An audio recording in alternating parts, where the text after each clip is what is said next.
If you can get it going, it's fine. This is not a big deal, you guys know. So what I'm gonna do is just this. I'm gonna say now to plot Z here, I'll divide this by beta. So this is pi over 2 beta. This is pi over beta and so forth. Anyway, my point is this. If you take a look at that, that goes through a full 360 degrees or 2 pi radians of change. Does that make sense to everybody? Now, what we do normally is we talk about the wavelength, lambda here. This is wavelength.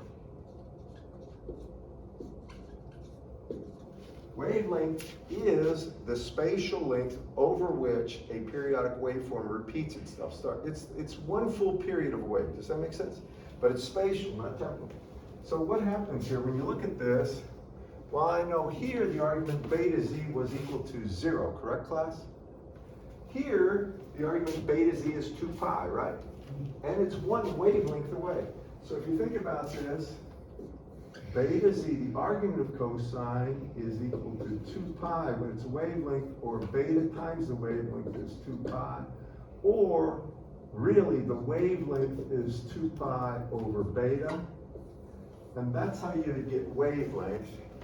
If this actually had a number attached to it, for instance, it could have the number 10, right? If it was 10, then the wavelength would be 2 pi over 10. And it would be in meters. Do y'all follow me in this class? Next thing we're going to talk about is something that you probably already know, and that's simply the period of the wave. So for this case, when we're talking about period, that's wavelength. So for the period of the wave, symbol is t, what you do is simply this. Now we freeze distance, let z equal 0. And we're going to make phi equal 0 to make my life easy. So phi and z is 0, come over here, this equation. So now I'm graphing this. Do y'all see that? Now if you look at this, if I graph that versus t right here, start here, do this, and you can see for this one right here, now omega times t, this would be the period of the waveform. Follow me on this, guys. Omega times t, if I plotted versus time, this would be, if I plot this versus time, then this point right here corresponds to that. I put it here. So I'm really plotting v, this is v of t, equal to v naught cosine of omega t. So when omega t is equal to 2 pi, that's a period, or omega times the period is 2 pi, or the period here, this is t, this period t will be equal to 2 pi over omega, it's in seconds. 2 pi, omega is 2 pi f, so it's simply 1 over f. So this point up, or the period, is 1 over the frequency. Do you remember that from physics class? How many do? It's just 1 over the frequency, right? So 60 hertz is really a period of 1/60th of a second. It's the time over which it repeats itself in the time domain. Now we get into the velocity, and these are just basic physics concepts that you've had probably in high school, maybe grade school. Next, we get velocity. This is phase velocity. I know we're talking about phase too.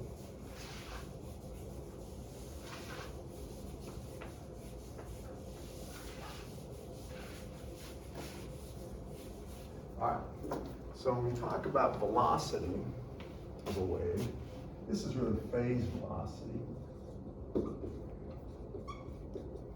I'm going to go back to that equation. So I have v of zt is equal to some v naught, the magnitude, cosine of omega t minus beta z. And I'm going to let the phase just be 0. and that's a voltage. It would be in volts. It's measured between the upper and lower rail on a transmission line, for instance, or the inner core and the outer shield on a coax cable, but it's a wave propagator. Now, when we look at this and we want velocity, you have to appreciate something. We're talking about phase velocity. So if we graph this right here, and let's do it at t equals 0, and then we want v of zt. So it would look like this. I hope you appreciate. In fact, I'm trying to just draw this so it's meaningful. This would be z. Can you all follow me in this class? I'm just showing you a sketch of a cosine waveform. Now, if you let time go by, a little bit of time go by, and I have this at t equals 0, actually.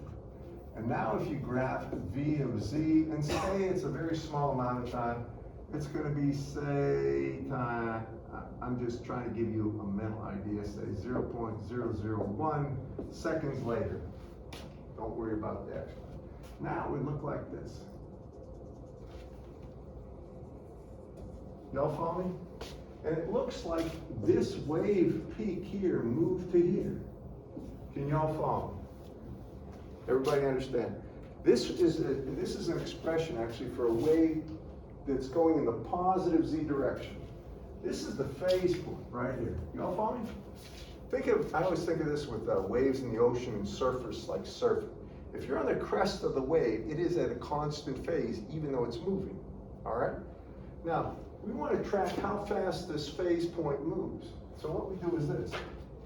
We take a look at this equation, and we see that omega t minus beta z, I'm sorry, these markers are so lousy. By the way, that's a new marker out of the box, I believe. I've got a bunch of, this is the old COVID problem there. A lot of these things dried out after 2.5, 3 years of not use. And I'm still waiting for new ones to come in. So if we look at this, what we're really doing is taking a look at, this is the phase, omega t minus beta z is the phase. And what we want to do is see how fast that constant phase point's moving. So we take a derivative of this phase with respect to t, it's really the argument here, lose constant, forget that, and we set it equal to 0. So that's going to be omega, derivative of this with respect to t is just going to be omega, it's assumed at a constant frequency, plus it's going to be beta times dz dt. Now, anytime you see dx dt, dy dt, dz dt from basic physics, you think velocity, don't you, class? Think of that. It's the rate of change of a position. So now, look at this. 0 is equal to that. So that means dz dt becomes the phase velocity of this crest moving.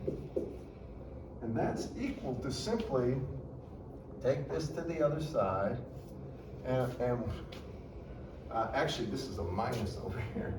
Sorry, I have minus beta times z, so it becomes dz dt is simply omega over beta, and that's always going to be the case for any propagating phenomenon at a constant frequency. It's omega over beta. Omega would be the radiant frequency, beta would be the actual wave number of the propagation.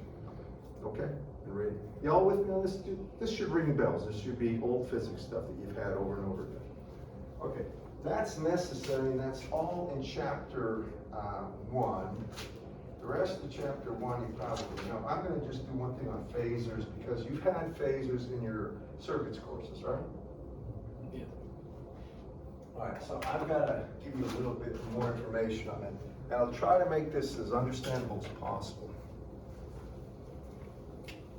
First, I'm going to review basically phasor notation from what you had in circuits and why you had it and how come it was important.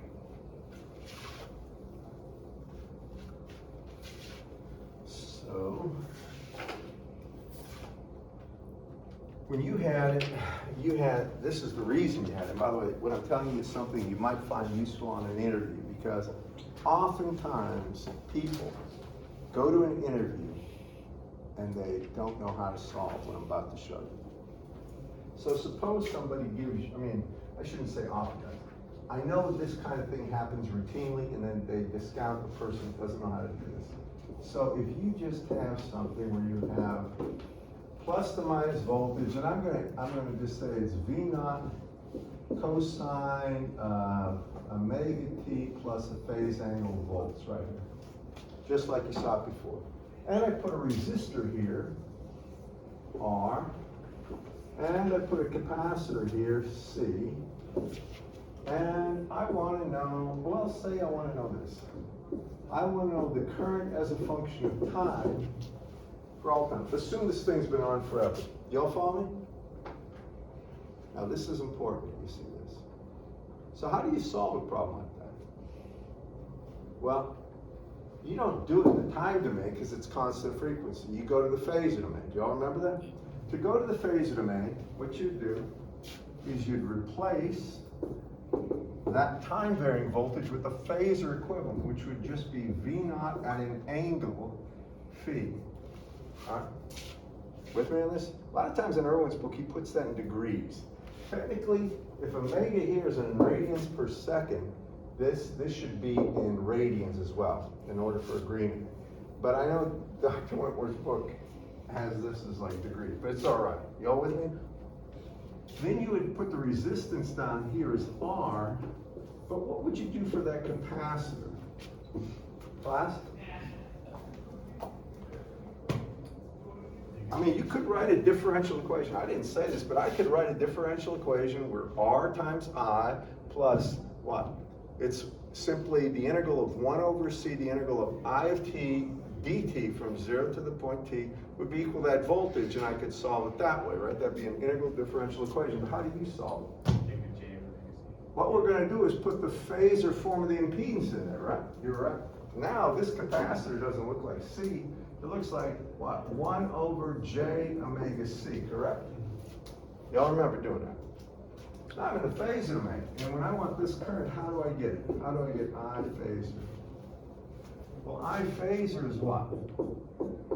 It's going to be V phasor, right? V naught at that angle. I can add an angle phi over R plus, and this is really what?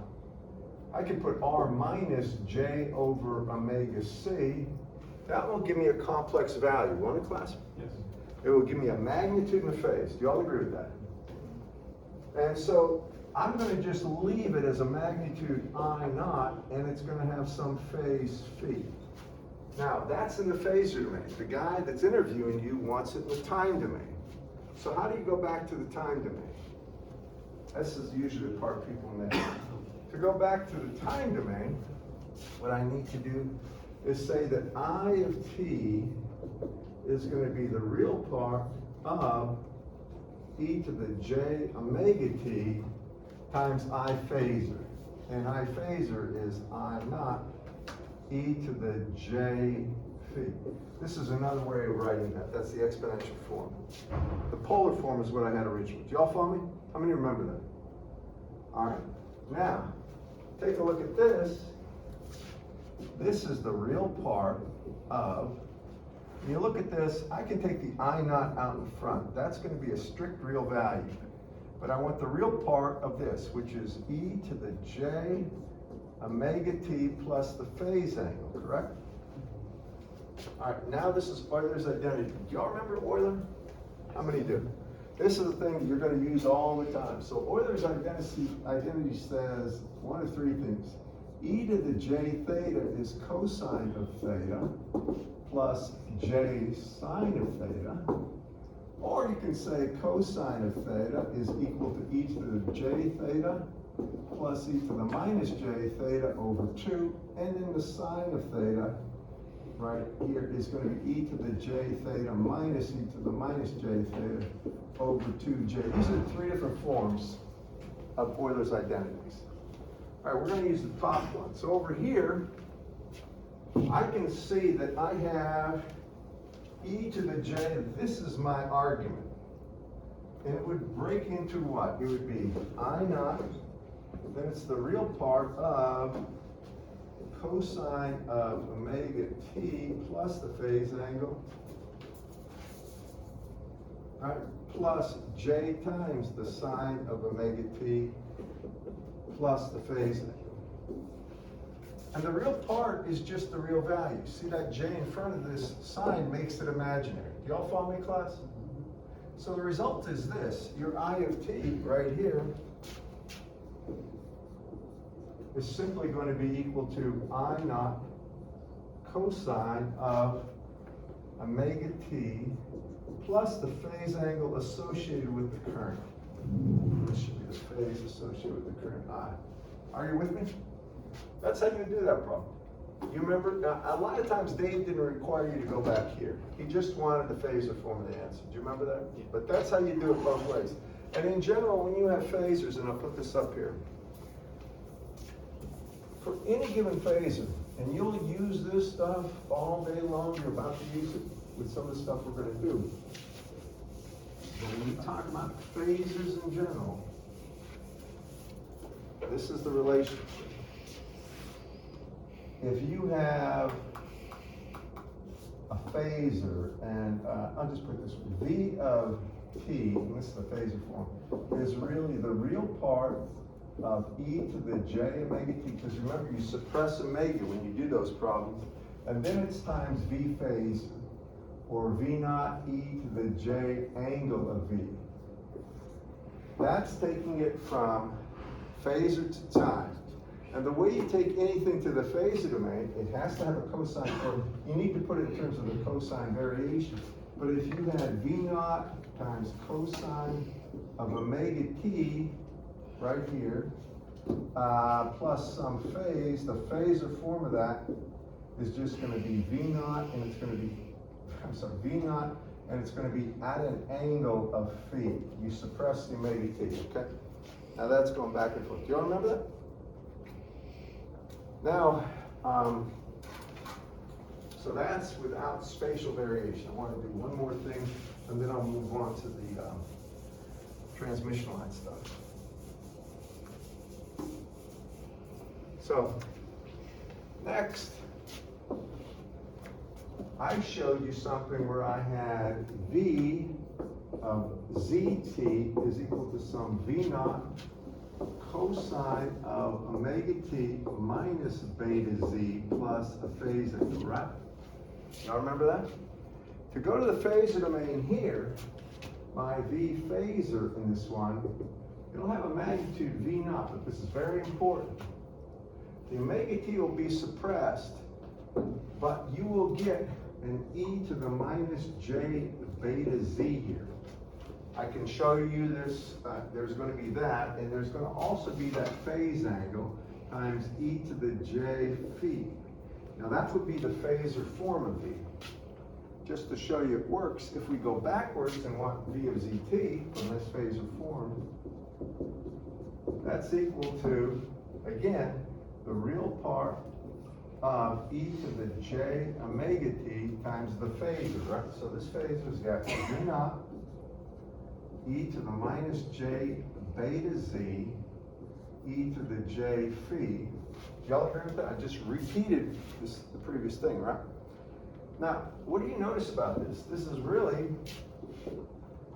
I can take V naught out in front, and it's the real part of, and just look at this, e to the j quantity omega t minus beta z plus the phase angle. Can everybody see that? What does that tell you automatically? Well, we know this e to the j garbage, all this stuff up here is going to break down into a cosine of that argument and a sine, j sine. The cosine is the real part, so in fact, it is that. Everybody okay with it? Now, let me keep on going. So now, we're out of chapter 2, I talked about, or chapter 1, I talked about phasors. Now we're into chapter 2, and this is important. So we're going to be talking about propagation along transmission lines. And I got to make my point about this. So when you think about a transmission line, that can be a lot of different things to a lot of different people. To us, it's going to be something that has a constant cross-section, doesn't vary. For instance, a coaxial cable. How many know what a coaxial cable is? Do you know or not? You do? I mean, you all know? If you don't, I'm going to give you, so a coaxial cable is nothing more than something that has an inner core or a thin wire surrounded by a dielectric, and then it has usually a braided aluminum shell around the outside, a shield. That's it. And the voltage is developed between the inner core and the shield, and it propagates at the speed of light in that medium, all right, down the thing. So when we talk about a coax cable and propagation, it has to have a constant cross section. This stuff doesn't work. For instance, if you had something where you had a transmission line that started with a constant shield, a separation distance, and then the shield flared off like this with a constant, and then it doesn't work. Things change. But as long as you assume it's constant cross-section, like twist, really, you could say it could be coax cable, it could be two parallel lines called twin lead, anything like that. Now here's what happens when you're dealing with this. So now we're into coax cables, we're into transmission lines in chapter 2. Chapter 1 really, this is about all you need to know from chapter 1. The rest is not really that important. So when we take a look at a transmission line, I'm just going to show you two conductors like this. As such, we're going to assume something. We're going to assume constant cross-section, and we'll assume that we have a transmission line that's got a certain delta Z length. Okay. Now, we're also going to assume that we have a certain amount of current here, call it I of Z. We'll do this in the phasor domain, it'll make life easier. And we're going to have a voltage developed between here and here. And this is going to be some V of Z. Now these are phasors, okay? But does this make sense? I'm just showing you that we're going to have a voltage. There's a certain length of line, and it's got a current and a voltage. Now this is the way we think about this, and be attentive here, it's real important. So really, anytime you have, and I'm going to draw the equivalent circuit to this, it's real important. Anytime you have something like this, if you have current and wire, the current down this direction returns this way. You understand that? It's the principle, standard principle, if you have like an extension cord, whatever flows down one end in the differential form flows back the other. Excuse me. Anyway, that's the fact. All right. Now, next thing you're going to find out is the way you model. The way you have to think about this. Anytime you have current flowing, you have a magnetic field. It's just impossible not to. Do y'all follow me from physics?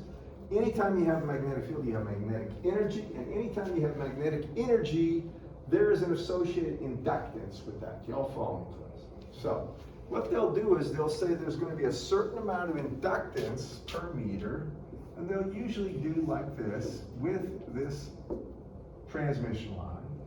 Now remember, this is going to be per meter. I'm just drawing it the way he does. And anytime you have current flowing in a conductor, you have loss, resistive loss, heating. So we have to go ahead and put a resistance per meter here. Now, this resistance and inductance account for both the inductance and the resistance in the lower and upper line. Y'all follow me? We're assuming that this is one lumped element per meter of inductance per meter of resistance, right? Everybody follow me on this? Now I come over here, there's one other thing. If you got a voltage difference, you also have capacitance, don't you? Not only that, even though, you can get something that's theoretically a perfect dielectric, which would be free space, a vacuum. In general, you're going to have some minuscule amount of current flowing here. This is called the conductance, G, and this is C prime. So now, and I'll talk about this in a second. First, we're going to put C down here, and this is going to be per meter, capacitance per meter, and then we put the conductance down here. And that's, G. Now, you don't remember probably a lot of this, but back in the day when you had circuits, you had a resistance, and if there was a voltage V across it, it gave rise to a current I, where I was equal to V over R. Y'all remember that? Standard DC stuff, no tricks. When you have a conductance, it's 1 over resistance. So when you have a voltage V here, and a current I, you think about this. instead of I is equal to V times R, or V over R, pardon me, I is equal to V times G, or you can see that this is the conductance. Do you all follow me? You remember conductance back when you had circuits? But Dave's book doesn't use it very often, but it's something, it's 1 over resistance, that's all it is. So there's a resistance in the copper and there's a conductance in the dielectric per meter between the inner and outer. And that's the way it looks like this. So I'm not done yet, but so just follow me. Write this down. This makes sense to you, I think. So remember, this is a given differential length of delta Z. R, L, C, and G are all per meter parameters. There's a voltage here. And I'll call it tilde here. And there's some current, I of Z flow. And that's a phasor too. This is in his book. Everybody with me? All right, now, anytime you have current flow, you're going to have a loss, right? So we're going to talk about the differential voltage loss from here to here. And I'll say, just call this right here dV. All right? And there will also be a current loss. And just watch. And I'll write the equations. But you see how this is going to shut current off. There'll be some delta I flow off there. You all follow me on that? It's some current is going to shed between the inner and outer. So as you go down, less and less current is available. Assuming that the capacitance and inductance, or capacitance and conductance are not zero. So now we write the equation. We take a look at this, the voltage is decreasing. So what we do is we say minus dV dZ. This is called the transmission line equation. It's the voltage reduction is really the voltage loss across this element right here, the resistor and capacitor, inductor. You all with me? Can you all see it? So that's going to be equal to really R plus, we'll do it in the phasor domain. So if it's in the phasor domain, this becomes J omega L, right? Follow me? I don't want to, if I write differential equations, it's going to irritate you, I think. But you're familiar with the phasor domain, aren't you? Mm-hmm. And then, and this will have an impedance 1 over J omega C, or a, what is it called? A susceptance of J omega C, but I'll get there in a second. So it's R plus J omega L. That's the impedance of this, and the current going through there is I of Z. So I'm just going to call it I of Z. It's a phasor. That's voltage. Now we take a look at the amount of current that goes down this way, and that's a loss per meter.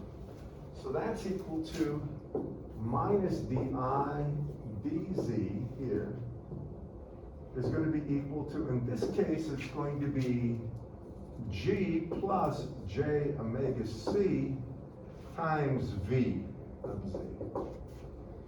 And I hope you can see that, remember how I explained G to you here?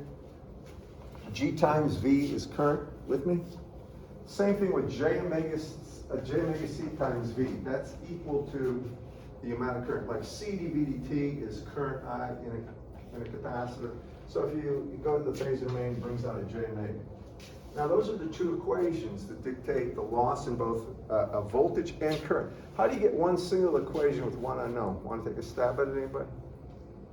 One equation with one unknown. Now we're assuming the R, L, C, and G are constant because I said the cross sections are the same. Y'all with me? So how do you get one equation with one unknown? This is going to be a trick you'll see over and over again in different ways. Well, you're going to take another derivative of one of the two and then replace it. So if you go to the top one, take another derivative with respect to Z. All right, you get minus the second derivative V with respect to Z squared is equal to all this, right? R plus J omega L. That doesn't change. That's a constant. Technically, these are prime, but I am a bit sloppy about that. They're per meter terms. And then what's di dz, right? It's di dz. Do you all agree with that? Because they take another derivative with respect to Z. Well, what's di dz right here? Isn't it, class? So that becomes what? That's going to be minus, and I can put minus v of z, I'll just leave it as such.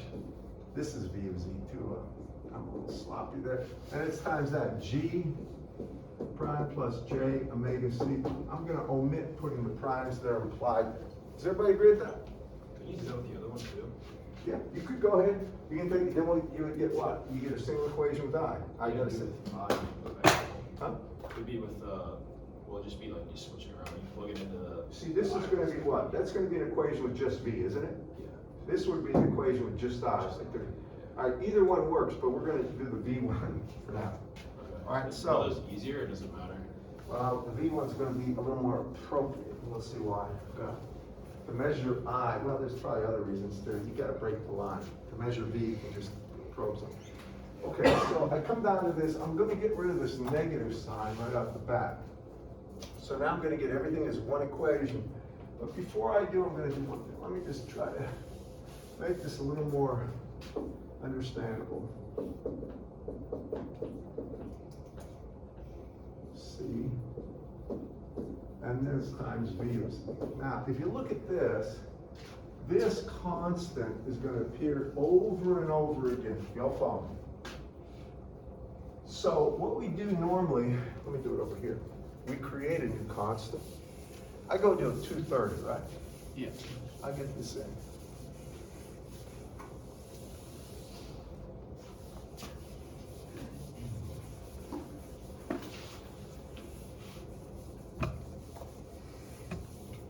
All right. So now I have this quantity. This is called the propagation constant.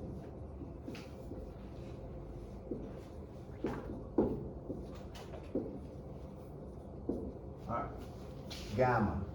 And it's equal to alpha plus j beta, and that's equal to the actual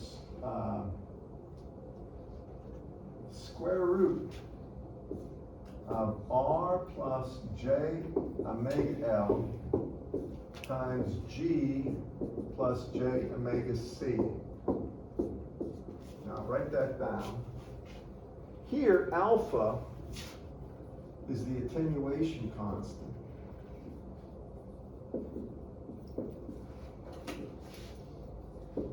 And beta is the wave number. The wave number is going to be in radians per meter. The attenuation constant is in Napier's per meter. Now, Napier's and radians essentially are the same units, but one implies attenuation, the other implies a wave number of change. So, this is the propagation constant. I can write it down. Give me a second. Before I just fly. We lost somebody back there. What else? Okay. Now, getting back to this.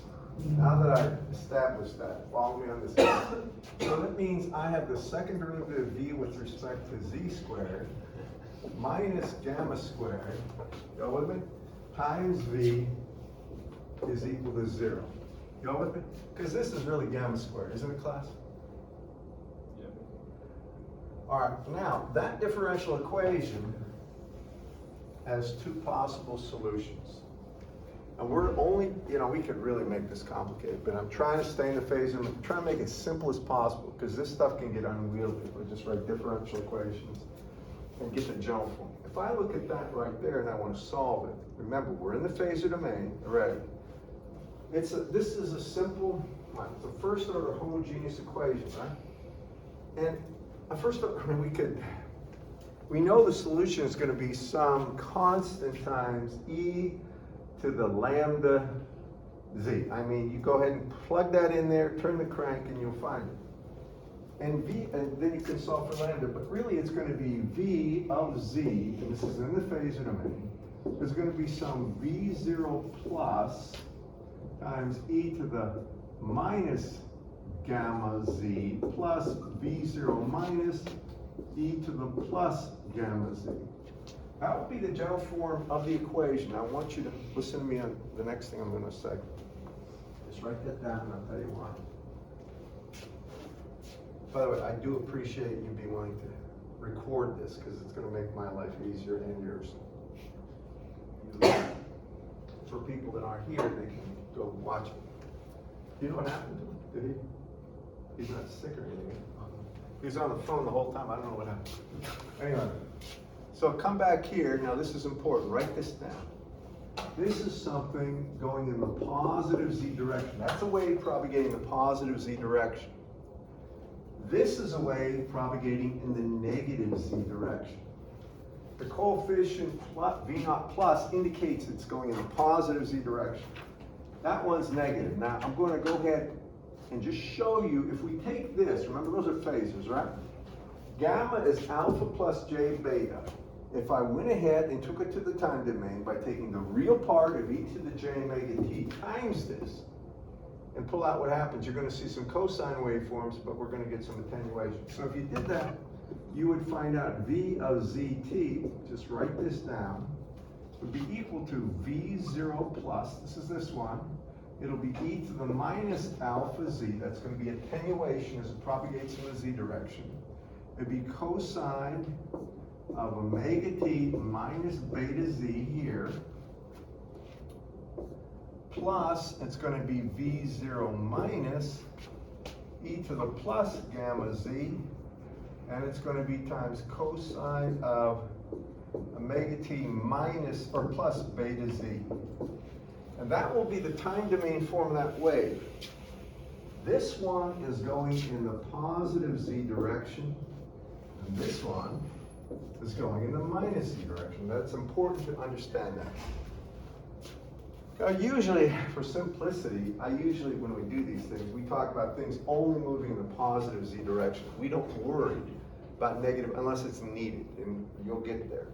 So the next thing we do, I'm gonna erase all this. And that equation right here, we're going to be using over and over again. Now we're going to do what somebody suggested. Why not get I? Why not get I?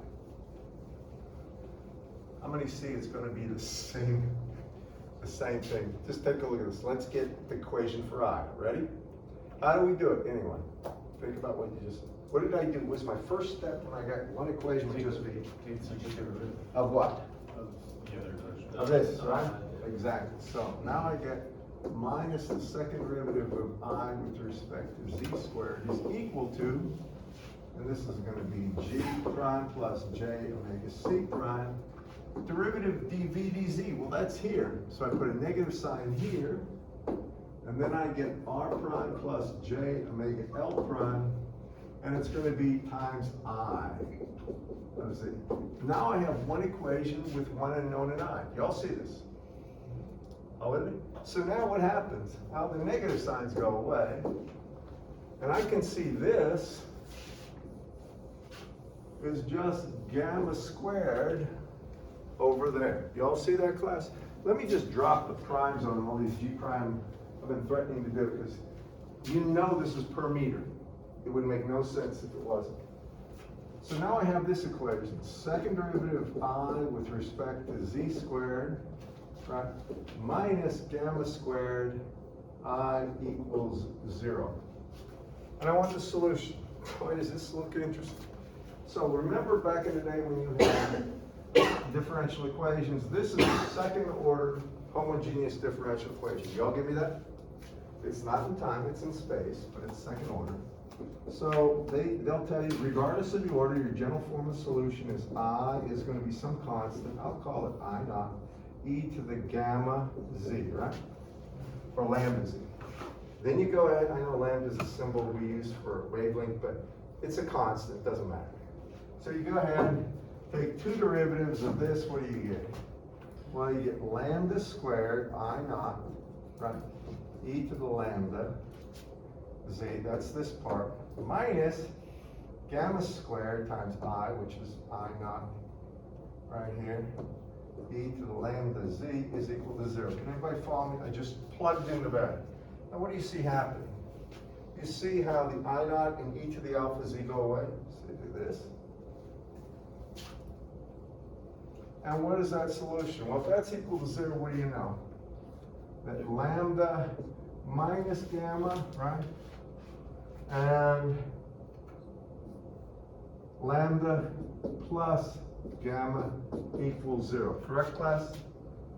Right? I mean, it has to be, that's factoring that thing. If you take a look at this, it means lambda is plus or minus gamma, and lo and behold, we get this same form of solution we did there, and I'll put the I of z right above it. So that means I of z here will have the same form. Some constant, I0 plus e to the minus gamma z plus I0 minus e to the plus gamma z. This is a wave traveling in the positive z direction. This is a wave traveling in the minus z direction. Good on that one? I just did it. You know, in my life, most of the time when I run into differential equations, especially if they're spatial, temporal, I just use Laplace transforms. I do Laplace transforms in the simplest way, but I'll use that because it's a simple homogeneous equation. Now, after that, I'm going to tell you one thing too. I'm not worried about the values for how to calculate the values for the capacitance and all that stuff per meter. That comes later. We have to get through electrostatics to do all that, but he has it in his book. But we have to also get some things called the characteristic impedance and a few other things that we're going to get now. I'll leave those equations and I'll come over here. I have to put all this theory up before I do problems because all this theory is necessary to solve a lot of these problems. Alrighty, so next, let's see here. Characteristic impedance. So you're familiar with the term impedance, right? It's a ratio of voltage to current, typically, in lumped elements stuff, right? So if we come over here, we know the voltage. Now, I'm going to do this way. I'm only going to be talking about a wave that's moving in the plus z direction. So this is only plus z direction. All right, to make my life and your life simple. So we know that Vz in that case in the phasor domain is equal to some V0 plus times e to the minus gamma z. Do y'all agree? That would be the positive form of the solution. Now we're going to take a look at that, and we're going to do something. We're going to go ahead and take the derivative of v with respect to z. Put a minus sign down here, so just take, we're working on this equation right here. And we're going to get minus V0 e to the minus gamma z, and I have to take a derivative of that, right? So when I take a derivative of v, here I get a minus gamma, or it becomes plus gamma. Just follow me on this one, all right? Take a derivative of this, which brings out a minus gamma, right, with respect to z, times v naught e to the minus gamma z. Or since this is minus, it makes it plus. You all follow me? That's equal to r plus j omega L, and again, those are per meter times I. Well, I has to have the same form, so it has some form I naught e to the minus gamma z. I erased it, but remember how I just put that up here for I, you have I naught e to the minus alpha, or minus gamma z, and for v, you have v naught e to the minus gamma z, right? Okay, now look at this carefully. When I look at this, I can go ahead and get rid of these terms, right? Y'all agree? Then I can get something that's very interesting. I can get V naught over I naught, and that's going to be R plus J omega L. Make sure you write this down. It's per meter, but I'm going to have this stuff. And it's over gamma. Now that is called the characteristic impedance of a transmission line. So this is the characteristic impedance, and its symbol is simply Z naught. Write this down. It's the characteristic impedance.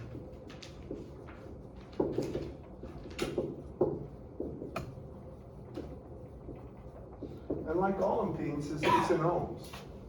But I'm going to go a step further. This is the part, this is the one you remember. Gamma remembers the square root of R plus J omega L times G plus J omega C, right? All right, so what happens when I do this? Now I get R plus J omega L over square root of R plus J omega L times G plus J omega C. Can you all follow me? You all see how R plus J omega L appears top and bottom? This is to the first power, this is to the 1/2 power, which means is that Z naught, and you can call it plus too, because it's a ratio of V naught plus to I naught plus, is really equal to the square root of R prime, really R plus J omega L over G plus J omega C. That's what it is. And I've got a few comments about this that'll really help you. So that's the general form, right? If it's lossless, and this is real important. So if we come over here and we say if we have a lossless line, a lossless line implies the resistance and the conductance are 0. In other words, that there are no ohmic losses. Do y'all follow me? A lossless line, there's no ohmic losses, no power lost. So if that's the case, and I come over here, I can see that the characteristic impedance is equal to the square root of what? Well, of J omega L over J omega C, or just L over C. And this is per meter. This is what you read when you take a coax cable and it says 75 ohm line or 50 ohm line. That's what you're reading. It's a square root of the actual inductance over the capacitance per meter in a transmission line. Now, have you all looked at like Spectrum, or it used to be Charter or Cox cable or anything? The line is coax line that comes to your house usually, right? Unless it's fiber. I mean, that's always 75 ohms, isn't it, class? Do you remember? Does anybody know that or not? That's 75 ohm line. Usually microwave engineering uses coax cables that have 50 ohms, but they have a higher loss. So the 75 ohm line is a standard that they run to the house. Most of you have coax cable going into your house or into your apartments where you have your routers and stuff, or you don't have fiber, do you? All the stuff that I have in my house is coax, but fiber now, they have done also, they have this, it's really the eminent domain thing. Well, they dug up my lawn and they buried fiber optic cable, Spectrum did, or Verizon did, I think. And that has an enormous, much higher bandwidth than they can data flow that you can get. But the thing that's still coming into my house off the box is still coax. They don't have a fiber feed on that. I don't know why, but fiber optics is much better for speed and stuff like this. And it's also immune to EMI. I mean, lightning and stuff like this won't cause any kind of flickering. All right, so that's the characteristic impedance. One thing I want to say, I put that positive sign down here and here for a reason. This is a ratio of V0 plus to I0 plus, all right? Now, be attentive here.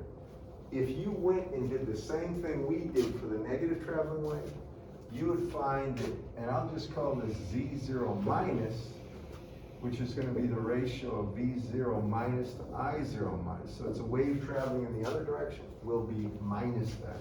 It'll actually be minus the square root of R plus J omega L over G plus J omega C. Or, to be frank about it, it's the same as this, only with a negative sign. That's real important to appreciate, okay? And you'll see why in a second. So now we have characteristic impedances. Now we're on page 43. I did the lossless line.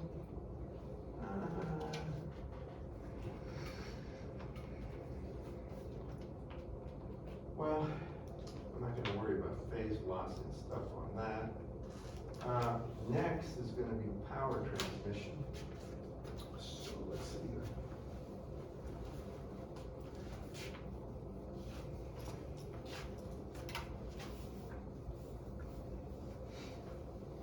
We'll do a few problems if we have time.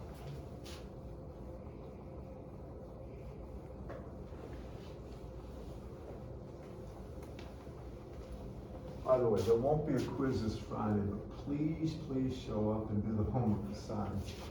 Because this, you can see that you're probably thinking a lot of information is coming at me. I mean, it's not really a lot, but it comes at you really fast in the summer. And don't get behind. I'm just warning you. I hate to see people fail these courses because they're not as kind of work. I think I had six F's in my EMAG 1 course last time, and I warned them and I gave them every opportunity, but some people just don't listen. Okay, so power transmission. You're used to power because just in circuits, you know the power is what? Really, in a simple sense, it's voltage times current. But if you're using peak values, it's what? 1/2 the real part of V times I conjugate in the phasor domain, right? We've done that. We're going to work in a phasor domain. So in general, when you talk about, and this is going to be the average power flow, write this down.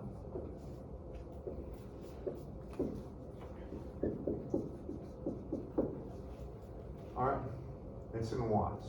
Now, I want you to appreciate this. I'm going to start by saying, in general, when you talk about power, it's V of t times I of t. That's the way you thought about it, right? And then you go from there. Well, what we're going to do is when we talk about average power, we're going to assume we're in the phasor domain, all right?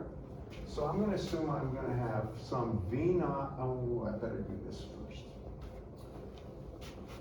Let's do this. We're only talking about a forward propagating wave in the plus z direction. So this is the direction of propagation. R Vz of t, or Vz. Forget about it. We're going to go to the phasor domain. There's some V naught e to the minus gamma z, and this would be V0 plus, and I of z is equal to I0 plus times e to the minus gamma z. You all with me on this? I'm just repeating what I put down before. Now, I told you the ratio of V naught to I naught was equal to Z naught, right? So I can go ahead and replace this, and I can see really my I of Z is equal to V0 plus over Z naught times e to the minus gamma Z. Are you with me on this? I'm just replacing I naught by V naught over Z naught. By definition, that's what it is.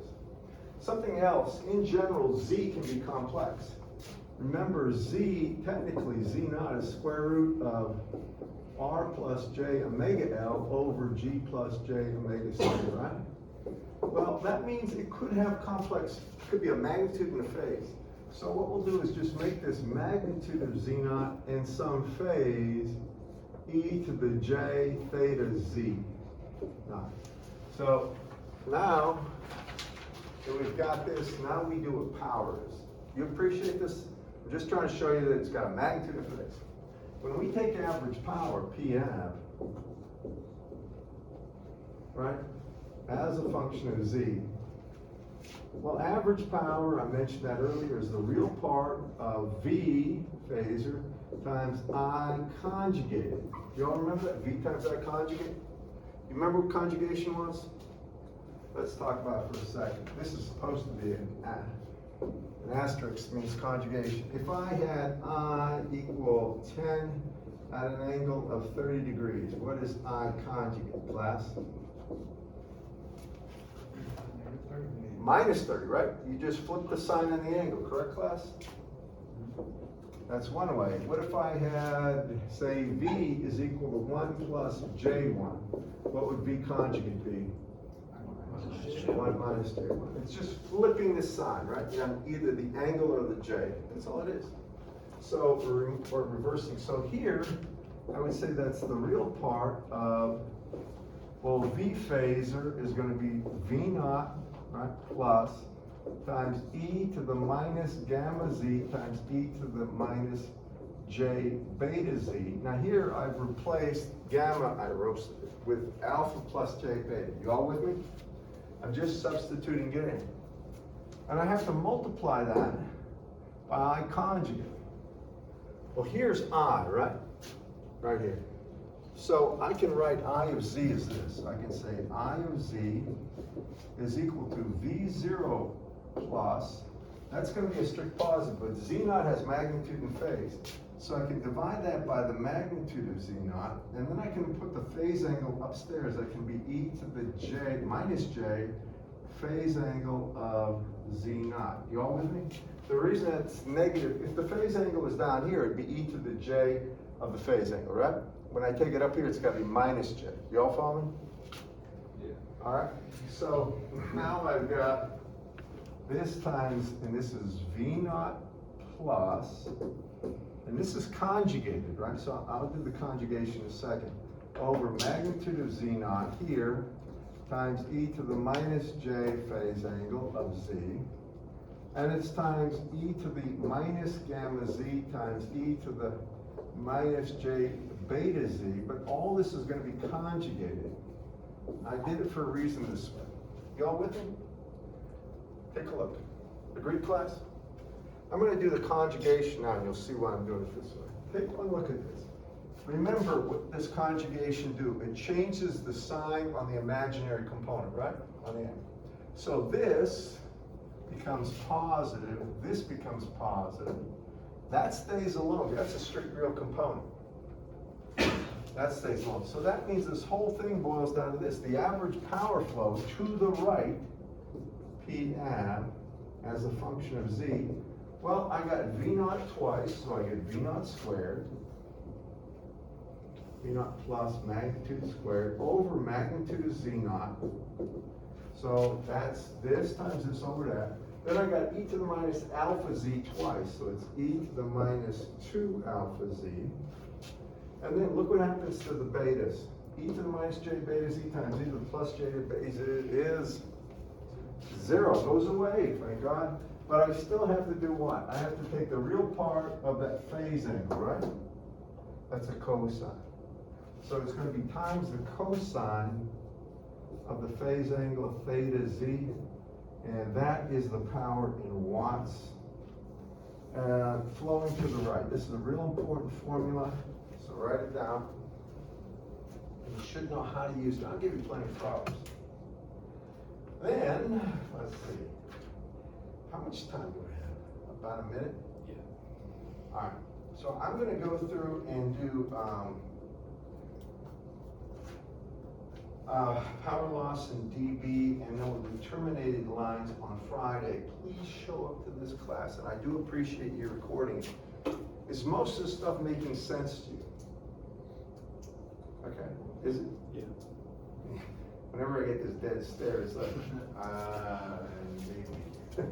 I'm not sure. Well, it should, because most of this it should be a natural extension of what you learned from physics. There's nothing here that, and circuits. The circuits course that you had, if you had Dave Irwin, you learned circuits. Right? Now, that's all that this is applying circuits now to lumped element parameter modeling. That's a simple transmission line, so we get it. We'll see, we'll get into this. Smith charts are getting a whole lot of stuff, but I'm going to give you some problems. I'll give you the solutions. Please make sure you do them for next time. And I'll see you Friday, and if you have questions, I do my office hour right after class on my 11 o'clock class. But if you got questions, just email me or anything, and I'll be happy to help you. All right? Thank you. Did y'all guys get? Now, I've got to find. Go ahead, and can you find out now what software you can download? Usually that it'll do it automatically. I was also worried my computer batteries were low. I'm trying to wire it towards. I was like, I want to make sure the basketball's. I appreciate you doing it.